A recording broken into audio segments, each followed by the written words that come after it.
நம்ம அடுத்ததாக பார்க்குற மாதிரி பார்த்தீங்கன்னா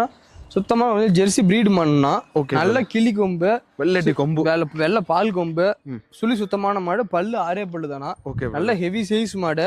பாருங்க உடம்பு கணதெல்லாம் பாருங்க எப்படி இருக்கு பாருங்க நல்ல மடி செட் பாருங்க டி ஷர்ட் எப்படி இருக்குண்ணே இன்னைக்கு காலை தானே கண்ணு போட்டுருக்கு காலை கண்ணு சீம்பால் காலில் ஒரு 6 லிட்டர் பால் பீஸ் இருக்குது இப்பதான் செத்த போட்டுச்சு முதல்ல தான் உரு போட்டுச்சு இனிமேல் சுத்தமா சீம்பால் பீசணும்னா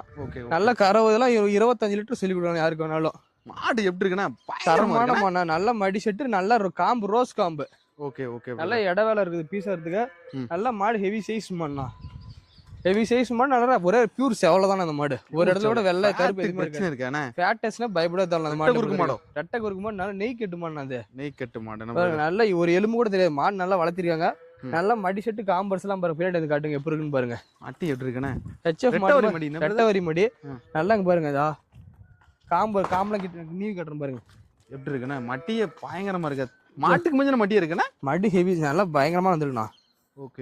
பாருங்க நல்ல காம்பு அருமையான காம்பு பீஸை பிடிக்க எல்லாத்துக்கும் நல்லா இருக்கணும் ஒன்றும் பிரச்சனை இருக்காண்ணே எந்த பிரச்சனையும் கிடையாது காலைல மதியானமா சீம்பால் ஒரு 6 லிட்டர் பால் பீஸ் இருக்குதுன்னா நல்ல வெயிட் மாடு இதெல்லாம் பயங்கரமான மாடுண்ணே ஏன் ஹைட்டா இருக்காங்கன்னா வயசு 6 பல்லு தானா பண்ணைக்கு அருமையா இருக்கணும் பண்ணைக்கெல்லாம் ரொம்ப பெஸ்டா இருக்கணும் இந்த மாதிரி மாடலாம் கால்சியம் பட்டற இது வராது வெயிலும் மழை பண்ணி நல்லா தாங்கக்கூடிய மாடு ஓகே பிரதர் தரமான மாடு ஓகே